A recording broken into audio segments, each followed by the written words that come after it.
आजी, परत शुगर वाढली आहे ना? गोड बीड सगळं व्यवस्थित चालू आहे ना खाणं? जानकी, हे ऐकत नाही आहेत ना तुझं? हे बघ, एक काम करूया. आपण आहे ना यांना हॉस्पिटलमध्ये ऍडमिट करूया आणि मग उकडलेल्या पालेभाज्या आणि उकडलेली कडधान्य हेच सगळं खाऊ देत त्यांना. काय आजी, जाऊया का हॉस्पिटलमध्ये ऍडमिट करू का? थोडं लक्ष द्या हो स्वतःकडे. किती गोड खाताय तुम्ही? मी नाही सांगितलं होतं ना तुम्हाला? असं नका करू, नाही तर सिरियसली मला तुम्हाला ना हॉस्पिटलमध्ये न्यावंच लागेल.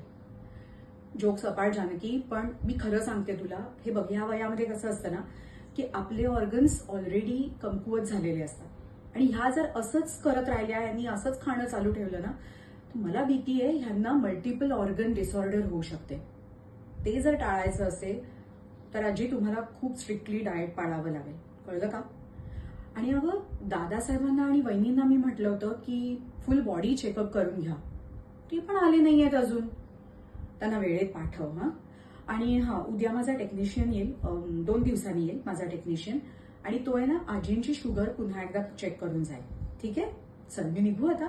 आणि पाणी भरपूर प्या सगळ्यांनी आजी. लिंबू सरबत घ्यायचं, पण त्याच्यात साखर घालायची नाही, फक्त मीठ घालायचं, कळलं का? आणि बाकी सगळ्यांनाही जितकं जास्त लिक्विड डाएट ठेवता येईल ना तेवढं ठेवायला सांग. ठीक आहे? चल, निघते मी. बाय.